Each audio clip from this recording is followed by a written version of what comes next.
Hallo, willkommen zurück zu einem weiteren Video auf dem Kanal. Die Star Rail Version 1.2 Livestream geht genau gerade los. Ich bin irgendwie 20 Sekunden hinterher. Ja, und ich meinte ja, ich habe ja schon letztes Mal einen Livestream gesehen, jetzt schaue ich natürlich weiter und diesmal auch glücklicherweise tatsächlich live. Während die hier noch gerade den Anfang kurz bereden. Einerseits gibt leider keine Untertitel, noch nicht. Doof, weil halt Englisch. Ich meine, ich verstehe es, aber trotzdem natürlich hilfreich, deutsche Untertitel zu haben. Andererseits, ihr seht auch wieder nicht das übliche Zimmer momentan, wieder mit hier Headset-Audio, weil mal wieder Wochenende. Oh, da kommen Blade und Kafka. Okay. Welt direkt so, nein. Ah, man sieht Welt gar nicht, merke ich gerade, bei... Ja. Oh, Kafka.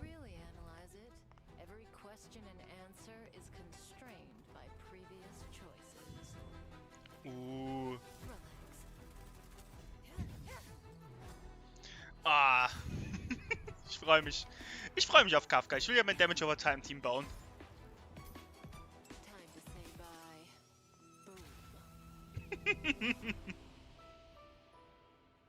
Okay, wie sie ja bei der göttlichen Vorhersehung ist. Und jetzt bestimmt. Oh. Das Lachen. Oh.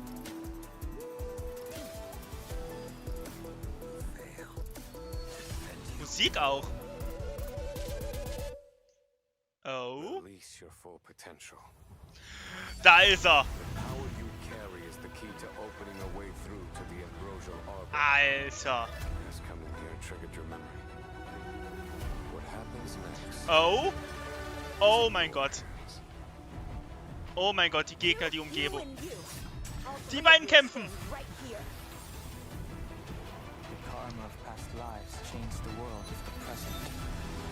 Oh mein Gott.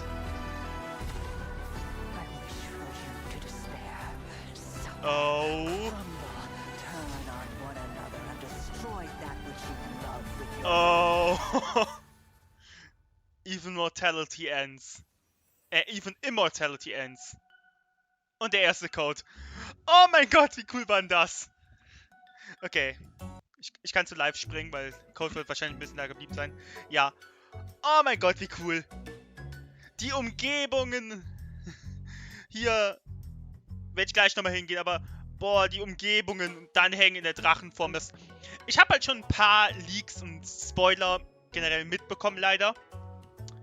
Nichts Größeres, glücklicherweise.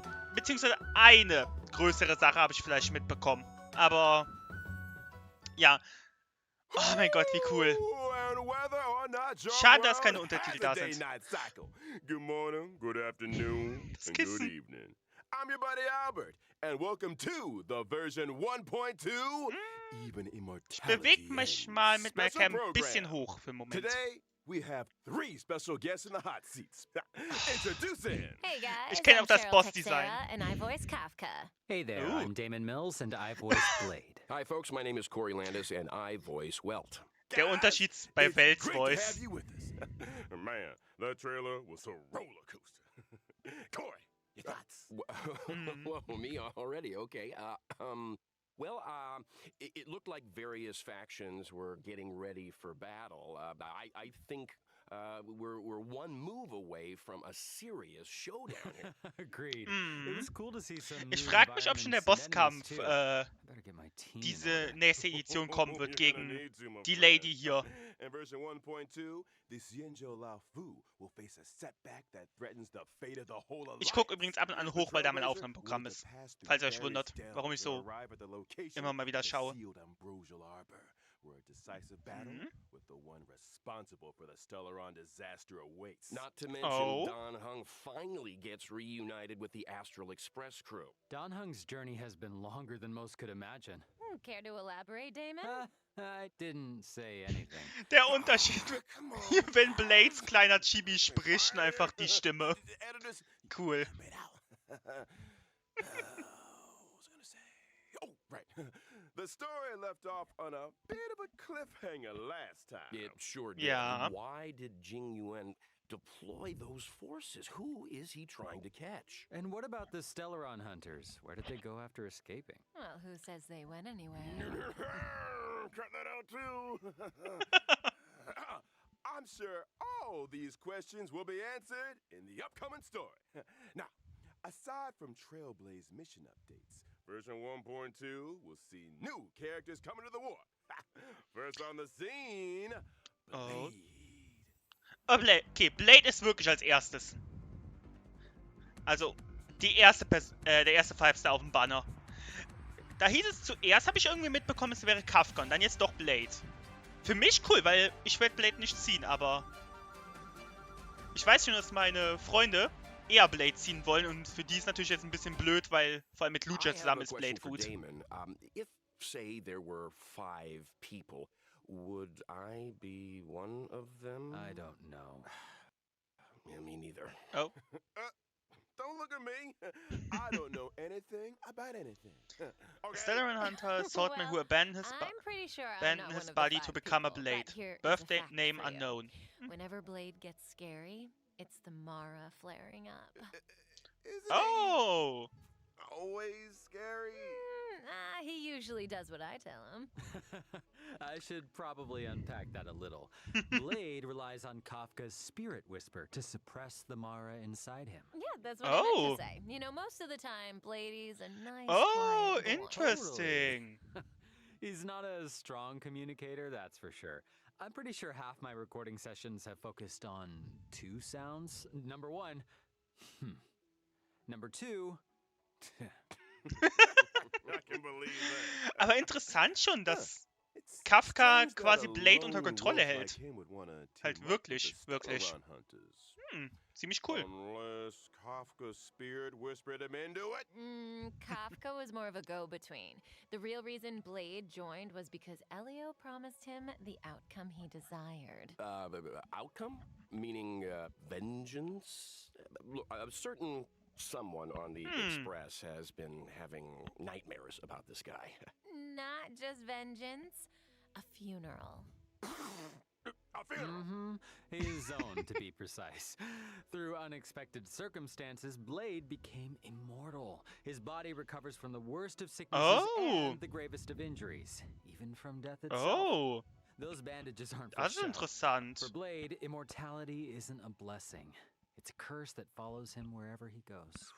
Haben wir schon... Yikes. I thought I had a problem. Huh? Sehr interessant. Well, let's leave something to the imagination here. I'm sure our trailblazers will find out more about Blade's backstory as things unfold. But now, let's take a look at what he's capable of on the battlefield. Ja. Blade is a wind-type character, following the path of Jetzt, diesmal ist es auf der Seite. Ich habe schon extra meine Cam auf die Seite hier gepackt, weil letztes Mal auf der anderen Seite hier, wo ich jetzt bin. I guess that's the risk you take when you're a Blade's skill consumes a set amount of his own HP and initiates Hellscape. While Hellscape is active, guck schon Blade nach da oben deals fürs greater Video. damage, and his Aufnahmeprogramm. basic attack is enhanced from Shard Sword to Forest of Swords. While Shard Sword is a single target attack, Forest of Swords deals damage to multiple enemies. I got a question. Can Blade still use his skill if his HP isn't enough to cover the set amount? In that situation, when Blade uses his skill, his HP decreases to 1. Ooh, that sounds a little dicey. A bit. Well, there's a silver lining. When Blade's HP decreases, his talent is triggered, granting him a charge. When charges are fully stacked, Blade unleashes a follow-up attack on all enemies and recovers a set amount of HP. When Blade unleashes his ultimate, his HP is set to 50% of his max HP, and he deals massive damage to a single target and adjacent enemies. HP for damage, huh? Interesting. No wonder he's so indifferent to being healed. And the more HP Blade loses, the more damage his ultimate deals. Yeah, it does. Mhm. Blade's technique, Karma Wind, also consumes his HP and deals wind damage to all enemies after entering battle. Ooh, when it comes to taking damage, Blade should be more afraid of himself than his enemies. Ja. This hurts Okay, me more soweit than habe it ich es auch hurts schon you. mitbekommen von Ooh. seinem Kit. New In ultimate etwa. line, anyone? Halt so ähnlich wie Arlen. Aber ziemlich cool und ihr versteht, warum er auch mit hier Lucha ziemlich gut sein soll. Another Stellaron Hunter. His partner in crime, Kafka. So.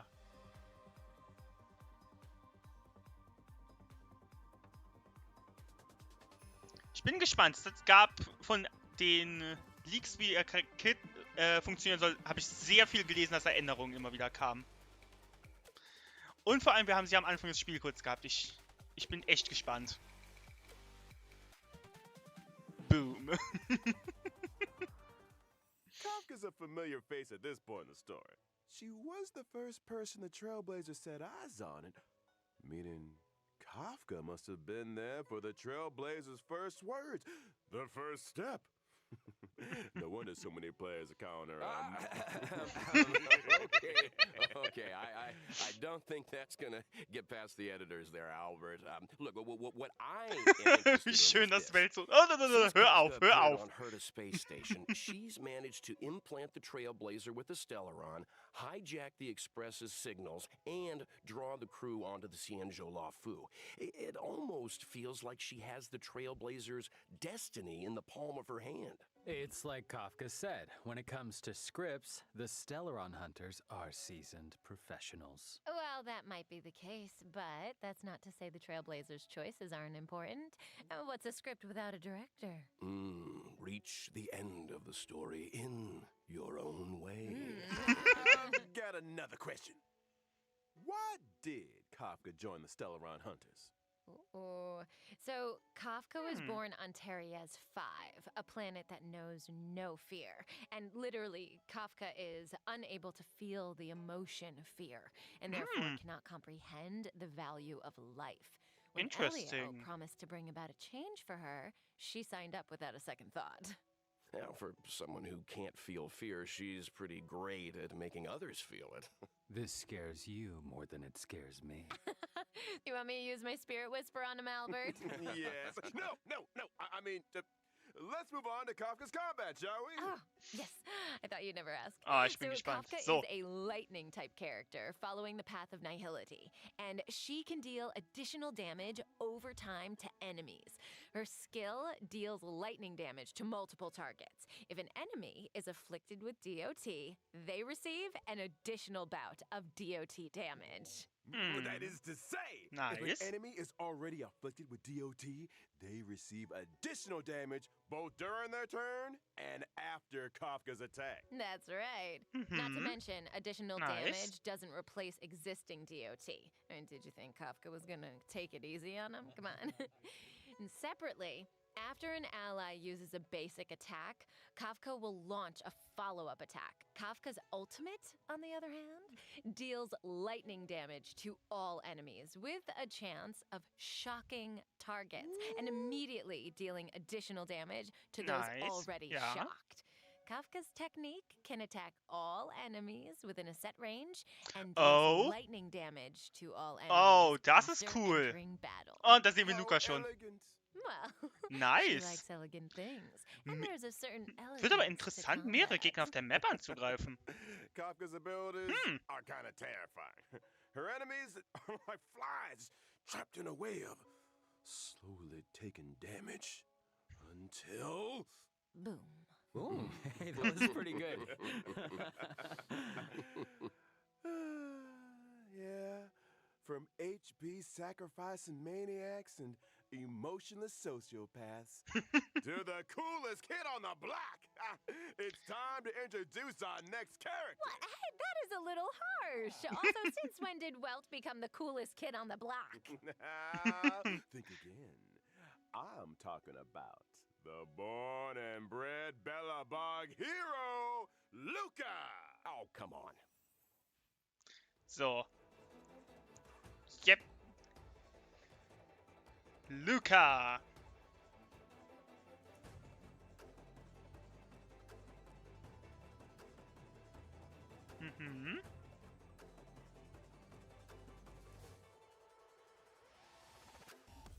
So that's the guy on the light cone.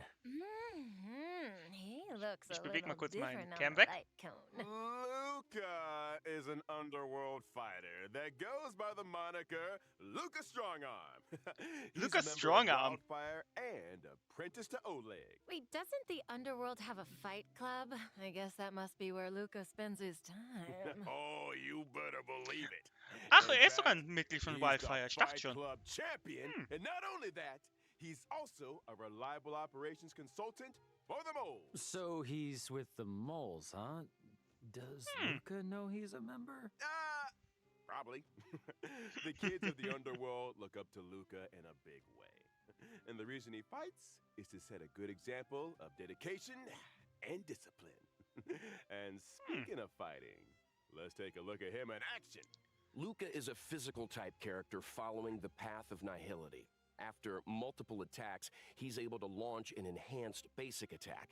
His skill deals physical damage to a single target and has a chance of inflicting bleed. And during battle, Luca can obtain fighting will through a variety of attacks. When fighting will reaches a certain number of stacks, Luca's basic attack is enhanced. His enhanced basic attack deals 4 hits of damage, with the final hit dealing additional damage to enemies currently inflicted with bleed. Kids today, no respect. Ja. When Luca unleashes Noch ein his Damage over time ultimate, Typ. in addition to dealing damage, he also obtains fighting will, and there's a chance of increasing the target's damage received for a set number of turns. And when your Ziemlich opponent's nice. fist is the same size as your head, it's time to throw in the towel. Yeah, well, it's the power Vor allem, of er those wirkt auch wie ein punches guter that Support scares mit me. Kafka zusammen, weil beide ja Damage over Time sind. Und er seine Enhanced Basic Attack bekommt. Heißt, er macht Basic Attack und Kafka macht Follow-up. Oh, and I almost forgot. Wobei das jetzt When using his technique during exploration, das Problem sein Luca sollte. obtains fighting will after entering battle. Jeez. Does this guy ever take a break? Well, it was great to start off the Nice. program with a character deep dive. So, Next gehen wir up, wieder auf it die Seite looks rüber. like we've got 2 brand new 5-star light cones coming to the warp in version 1.2. Let's start with a Path of Destruction light cone, the unreachable side. Oh, okay. Okay. Question.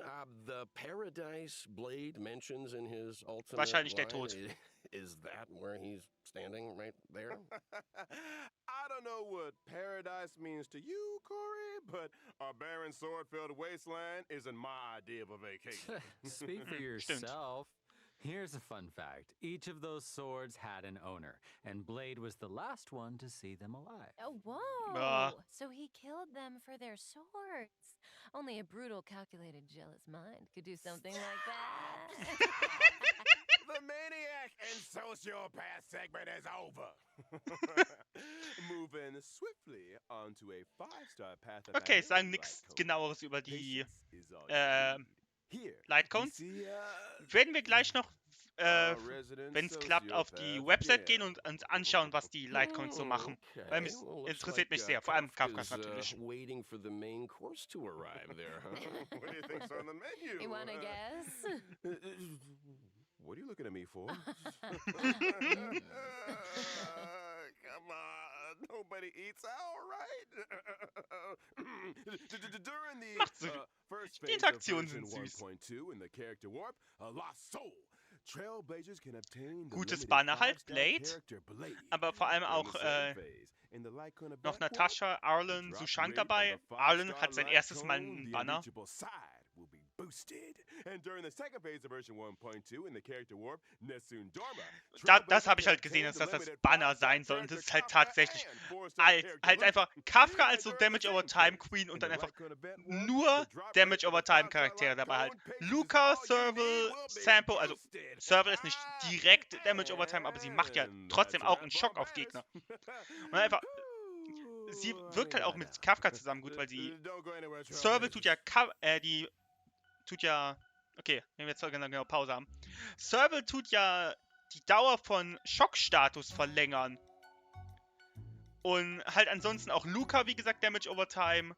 Und Sampo, der by the way auch sein erstes Mal einen Banner bekommt damit, ist auch Damage over Time. Einfach so Blades Banner ist schon nett. Das hat Arlen dabei, halt noch ein anderer Charakter, der darauf geht, dass er halt wenig Leben haben will. Sushang, sie ist ein guter Charakter, definitiv.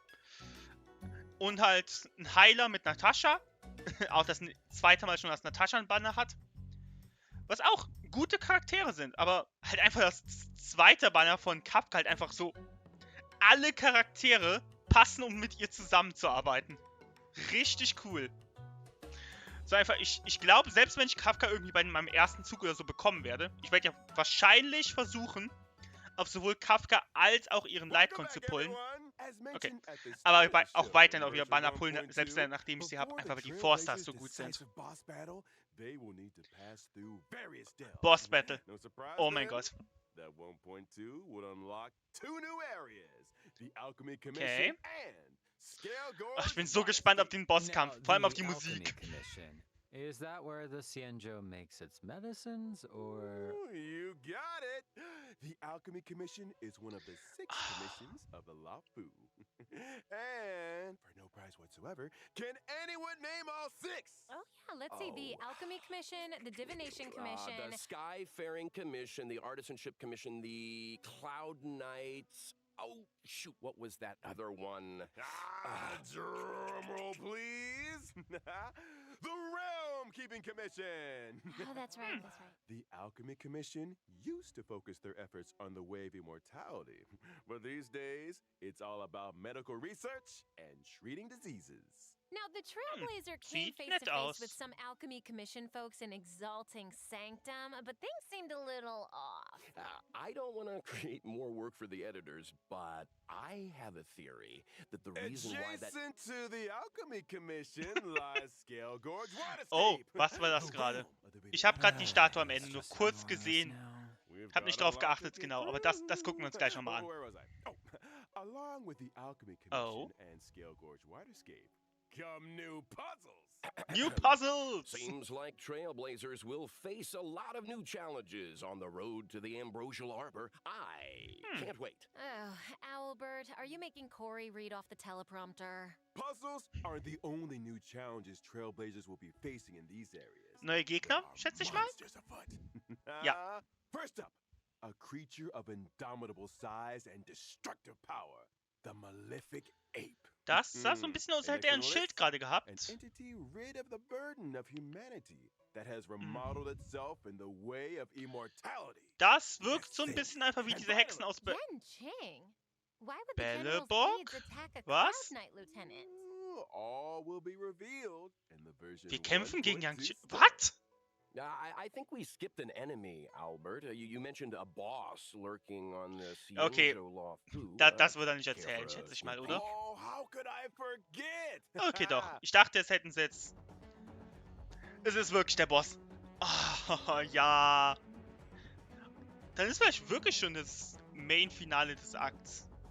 Weil es wirkt halt sehr wie der Main-Boss halt. Oh mein Gott! Alter, wie cool sieht das aus? Einfach mit dem Finger weg.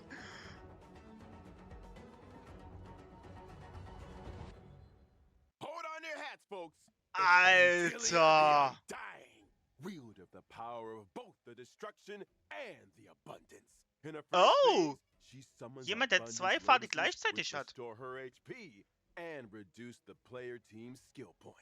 Weakening her enemies Oh and mein strengthening Gott. herself in one fell Reducing swoop? Skill... Oh mein Gott. That's why choosing the right moment to destroy those abundance lotuses is Ja, so oh important. mein Gott, es ist wirklich... Eliminating an abundance Es ist lotus wirklich gerade ein recovers Skillpunkt 3 runtergegangen, als die skill Blume points. dran war. When you borrow Passiert das jetzt something, wieder you oder ist es gotta nur give das it back. Heilung?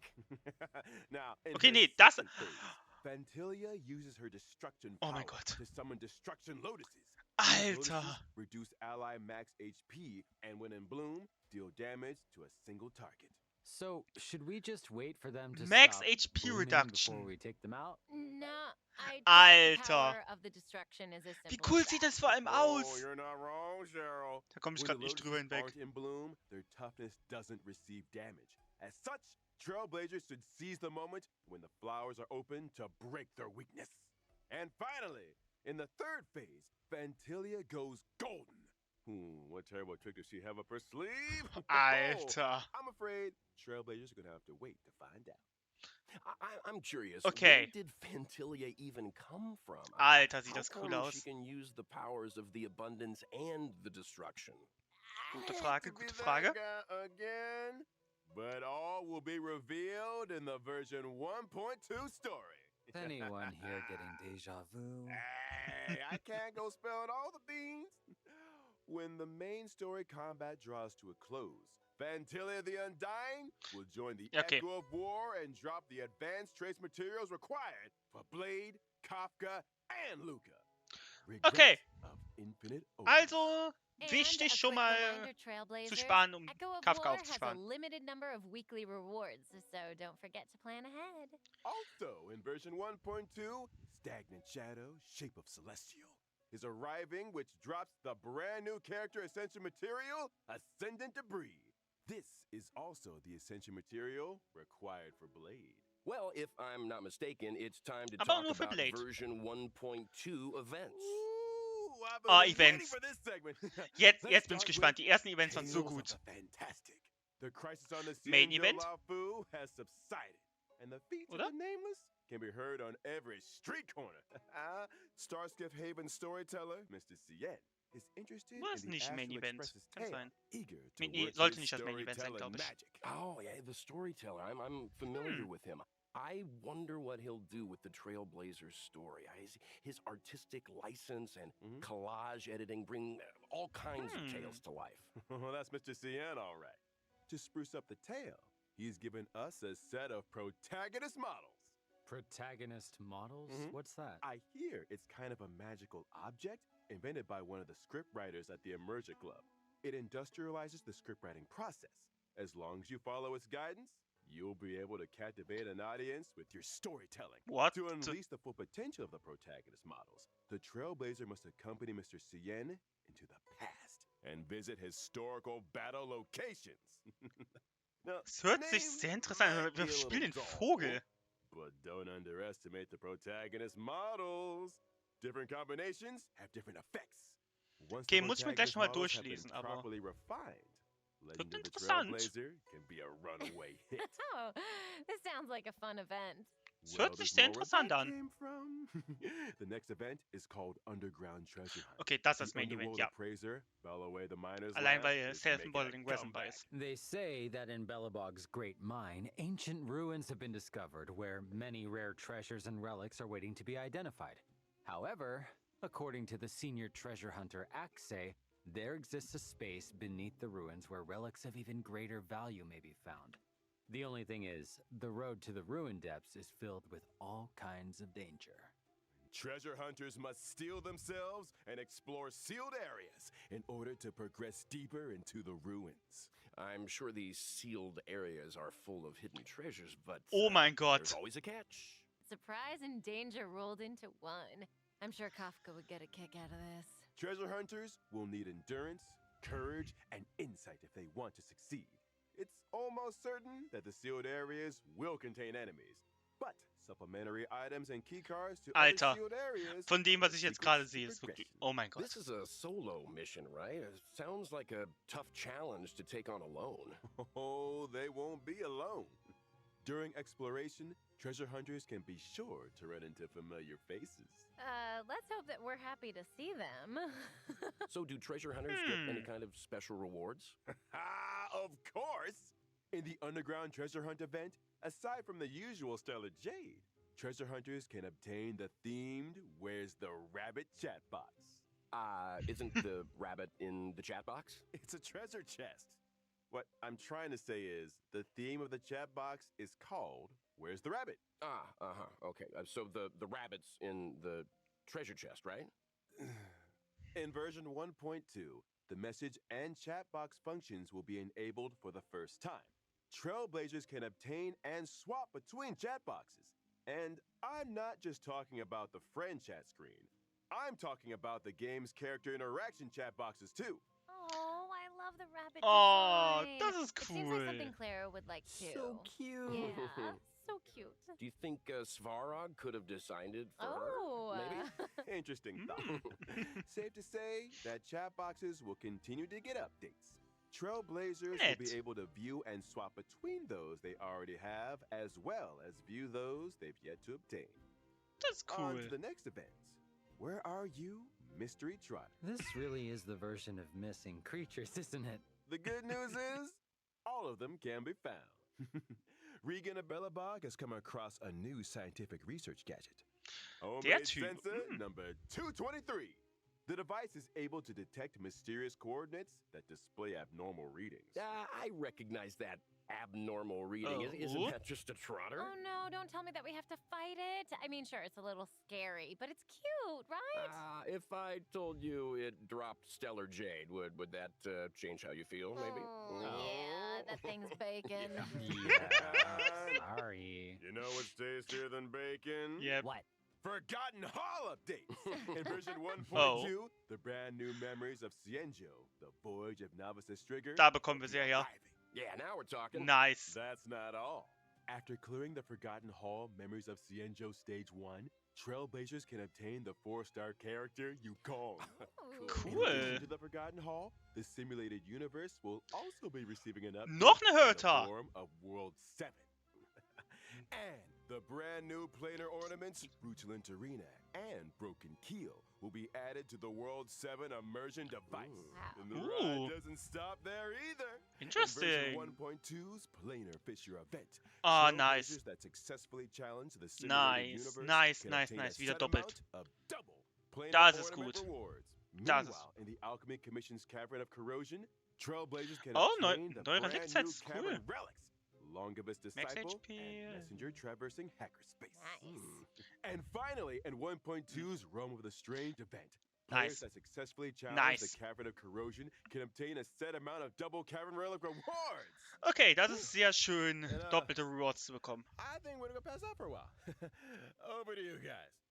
No problem. We got you, buddy. We got you. In version 1.2, the 2 companion missions, Letter from a Strange Nice. Woman and For I Have Touched the Sky, will be arriving. In a letter from a strange woman, the Trailblazer will receive a request from Kafka. As for how the Trailblazer should respond, I only have one thing to say. When you have a chance to make a choice, make one that you know you won't regret. All will be revealed in version 1.2. Sorry. Isn't he supposed to be passed out? I think someone's playing sound bites. I should say a little something about the other companion mission. In For I Have Touched the Sky, an accident has occurred in Stargazer Navalia. When the Trailblazer investigates, they find a girl in trouble. Who could she be? And what secrets could Yukong be hiding? Thanks for watching Keeping Up with Star Rail. Hey, sound guy, a little early on that one. Before we bring things back to a close here, let's talk about the ever-popular reward events. Oh. Version 1.2 will see Nice. the return of the Gift of Odyssey Nice. check-in event. During the event, as long as Trailblazers Sehr log in schön. for 7 days, doesn't have to be consecutive, they can acquire 10 Star Rail special passes. Yes! I love a chicken Ooh. event! Yes! Let's do it! That's exciting. Can somebody get Corey some water, please? Doch. Und drittes. Oh mein Gott. Ja, wir gehen gleich definitiv nochmal drüber, über was die Relikte machen, was die Planetarsets machen. Ah, das wird cool. Vor allem aber das Event, das Main Event. Diese Mining-Karte hier. Oh mein Gott. Alter, das Event. Diese Version wirkt ziemlich cool. Ich freue mich vor allem, die Story weiterzumachen. Und einfach gegen diese... Alter, der Boss noch immer. Ich komme noch immer nicht auf diesen Boss klar. Ah, ich freue mich. Ich freue mich so sehr. So sehr. Well, I said it last time, and I'll say it again. Time flies when you're having fun. Uh-huh. Another special program has come to an end. We talked about a lot of 1.2 features. You guys, got any favorites?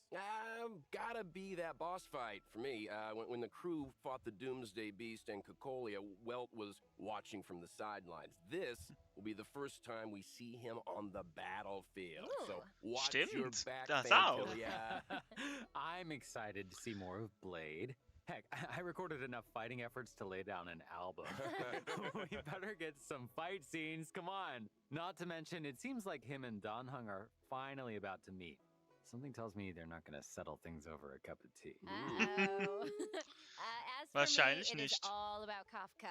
Although I am curious about the Tales of the Fantastic event, because this sounds like Trailblazers have plenty of room to get creative. Seems like we're all a little biased here. But one Totally. thing is for sure, 1.2 is a version to look forward to. Albert here has done a good job keeping us in check today, you know, and there's still a lot of mystery out there for you Trailblazers to delve into. You guys were a handful, all right. But hey, we made it out alive. That's it for Honkai Star Rail version 1.2 special program, folks. Thanks again to all you Trailblazers for tuning in. And see you for the next one. Bye, So long, guys. bye-bye. Nice. Yo. Und noch irgendwas zum Schluss? Irgendein kleines...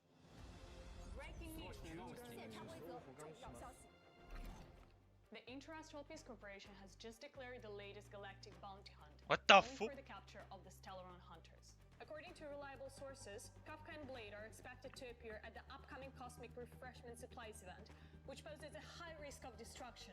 We urge the public to remain vigilant. We will announce the whereabouts of the outlaws in due time and are asking for your assistance in bringing them to justice.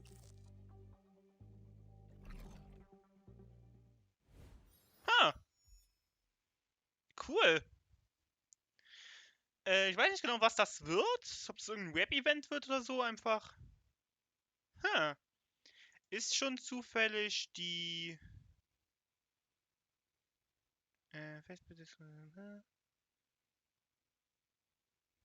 Okay, mal gleich gucken. Okay, so. There's someone else brought the Stellaron to Xianzhou and activated the troubles both from... Okay. Erstmal nochmal. Boah, sieht das alles cool aus. So, die beiden kämpfen. Das ist verständlich. Ja. Ich bin sehr gespannt, warum wir gegen Yang Qing noch kämpfen müssen. Das wirkt interessant. Ob es einfach nur ist, dass er unter Kafkas Kontrolle steht. Ich meine, passiert ja, wenn wir gegen sie kämpfen alleine. Oder ob noch irgendwas anderes passiert. Okay, ja, Blade sieht ziemlich cool aus. Ja, sein Setup mit er opfert LP, ziemlich cool alles. Kafka Set mit Damage over Time. Lukas Set auch mit Damage over Time und passt halt gut zusammen mit Kafka, vor allem, dass sie halt im selben Update einfach kommen. Wo war's? So. Okay, ich dachte für einen Moment, dass hier wer dann hängt. Könnte noch immer was mit ihm zu tun haben. Wirkt so ein bisschen so. Aber er ist nur mit seinem dachte ich, das wäre legit einfach nur dann hängen, so wie er ist, in Drachenform. Alter, dieser Bosskampf. Dieser Bosskampf. Und wie sich das anhört schon mit den Mechaniken von Skillpunkte wegnehmen und alles. Ziemlich cool. Was ich aber auch gesehen habe, was schon interessant ist, ist, dass scheinbar... Oh mein Gott. Laptop.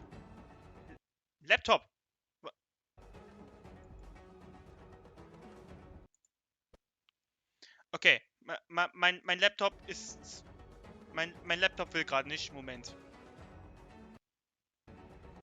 Moment.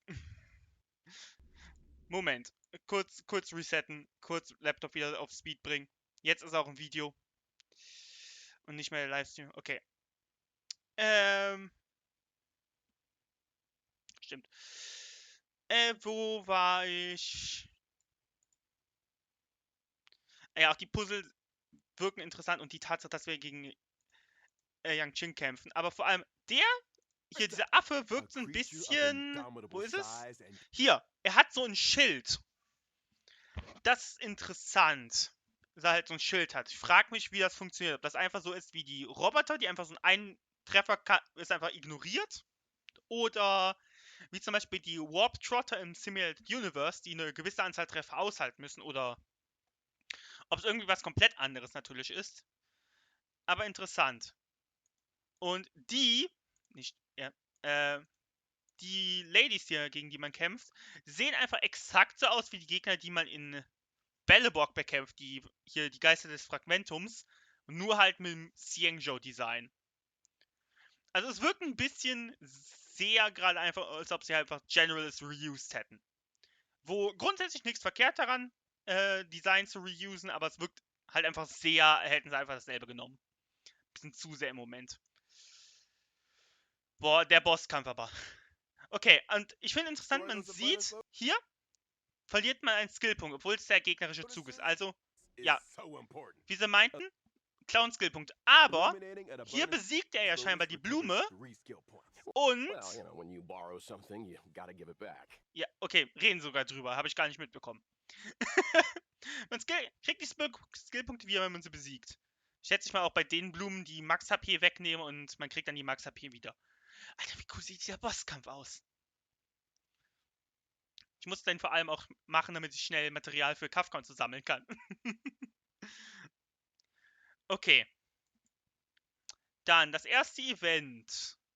Was war... Halt, dass man bestimmte Sachen machen soll. Wo... Ja, dieses Protagonist-Model. After feeling... As long as you Increase Alice Follow-up Attack. Okay, jetzt, hier steht... Die sagen ja, man muss sich irgendwie an Regeln halten. Aber hier stehen jetzt keine so Requirements. Moment. Will keep spawning for 4 turns. Okay, 4 Züge lang spawnen Gegner, man muss so viele besiegen wie möglich. Nachdem man einen besiegt hat, wird der Damage dealt increased by 30% for 1 turn. Okay. Effect can be stacked 3 times. After defeating a Trotter kriegt man 4 Skillpunkte. Additionally, all points received by allies increased by 100%. Okay, Protagonist-Modell könnte bedeuten, dass man... Nee. Keine Ahnung, bin gespannt, wie es wird, aber ganz nett halt so dieses besiege so viele Gegner wie möglich. So, das hier wirkt halt übel gut. By consuming stamina, you can explore illuminated areas. So, Storage Room. Dimmed area cannot be explored. Okay, Moment. I'm sure these sealed areas are Cannot be explored in the active with explore areas adjacent. Okay, ich muss die Area erkunden, um die Area freizuschalten. Okay. Macht Sinn. In a level a large amount of items can be obtained. Okay. Okay, das heißt man Level 1, hier hat man Stamina, das heißt mit den Stamina muss man auskommen. Und alles erkunden. Hat sein Team Undiscovered Resources. Okay, und hier hat man jetzt was geschafft. Undiscovered Resources, dann ist runtergegangen. Ancient Equipment. Collect ancient weapons and armor to increase this character's stat values to have an easier time battling enemies. Das... Okay, ich verstehe es so, man findet das Objekt, equipt es einem Charakter und dafür werden die Stats höher. Oder generell einfach von allen Charakteren gehen die Stats hoch. Ja, hier. Defense erhöht sich, schätze ich mal, soll das bedeuten. Und es gibt Bosskämpfe. Es gibt generell Kämpfe. Okay. Ja, man kann hier...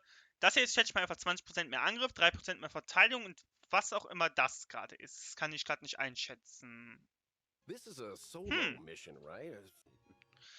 Explore treasure hunter areas to encounter familiar companions who will join up and become selective trial units. Okay, heißt... Okay, man kann einfach Charaktere freischalten durch Glück.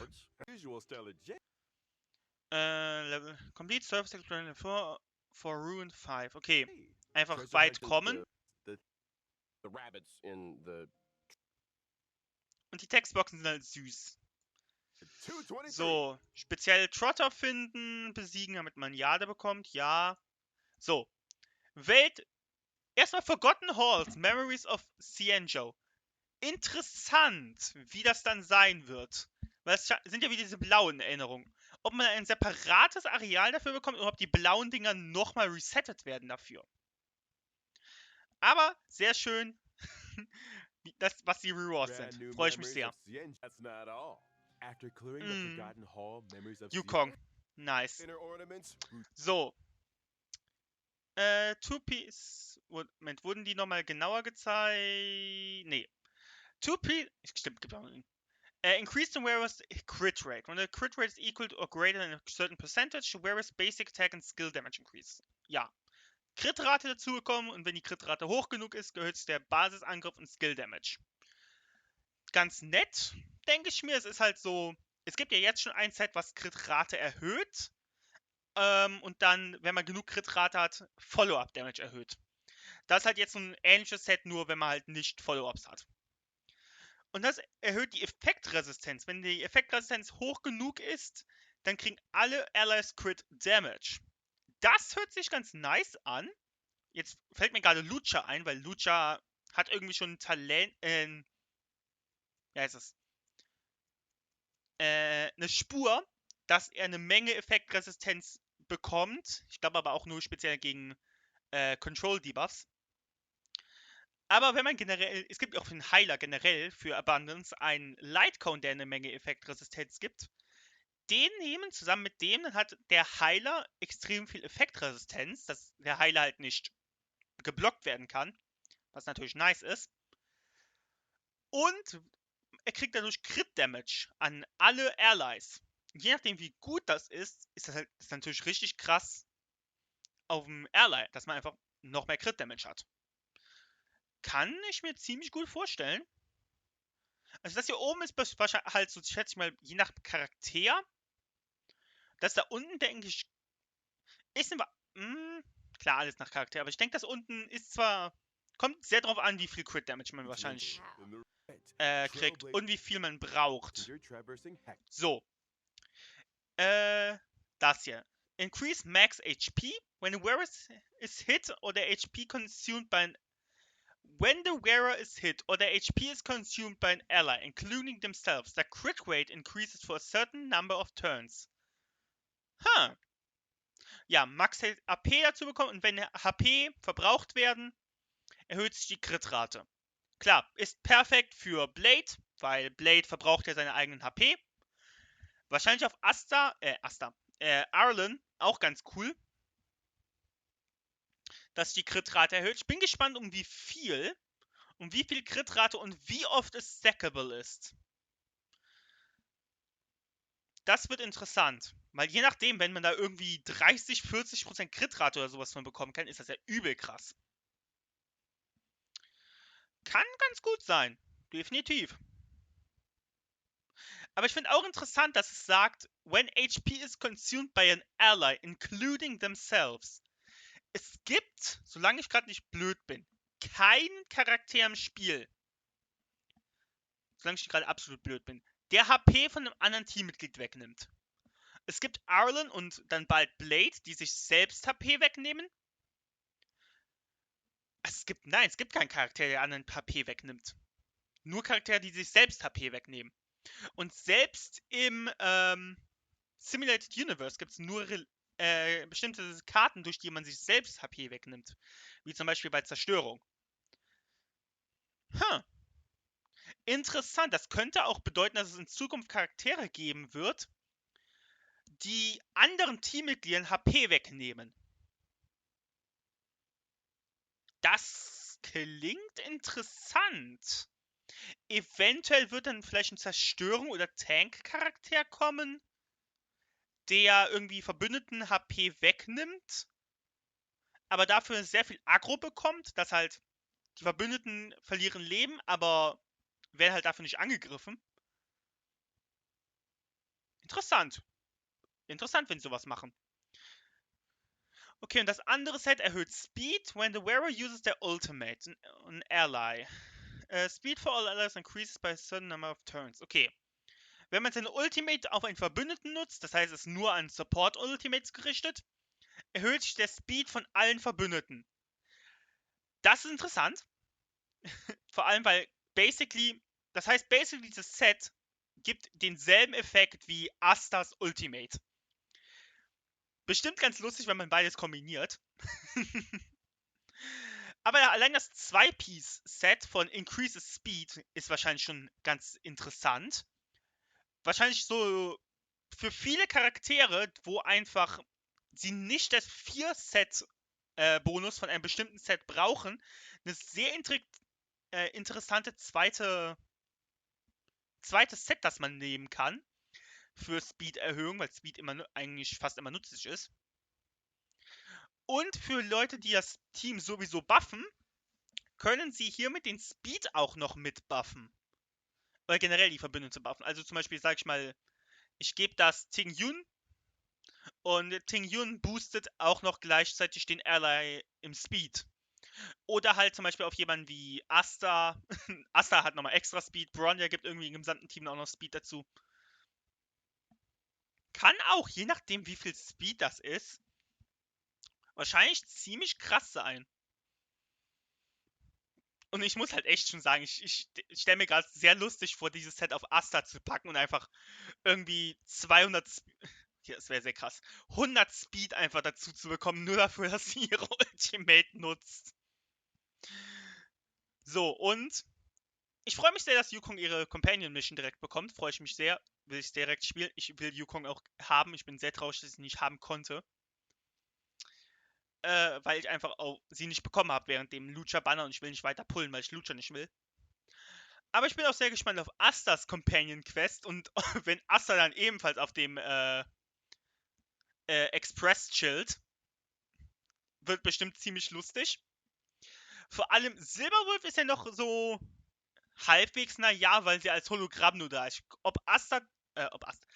Was ist mit meinem Namen los? Ob Kafka dann ebenfalls nur als Hologramm auf dem Zug sein wird oder ob sie tatsächlich da ist und generell, wie lustig es sein wird, wenn Kafka einfach dann mit auf dem Zug ist. Ziemlich interessant. Und natürlich die Tatsache, dass sie jetzt schon wieder das machen. Einfach 30 Tickets einfach gratis mit diesem Ding bis jetzt schon gegeben. Das ist halt schon krass. Genau. So, und dann wollte ich aber ja noch gucken. Honkai Star Rail Official Website.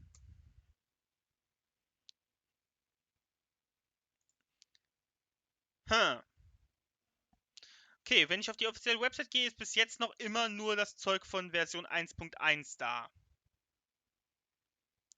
Oder zumindest da, wo ich gerade war.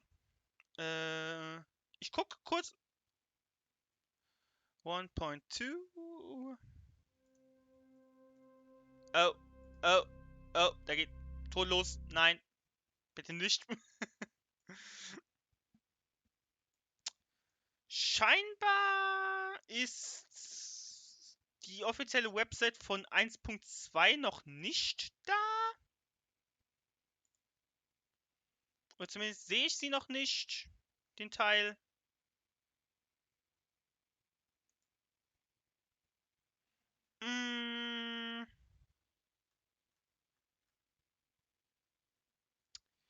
Tatsächlich sehe ich es noch nicht.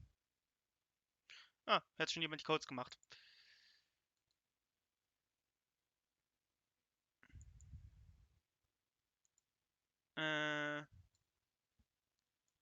So, ich ziehe es mal raus.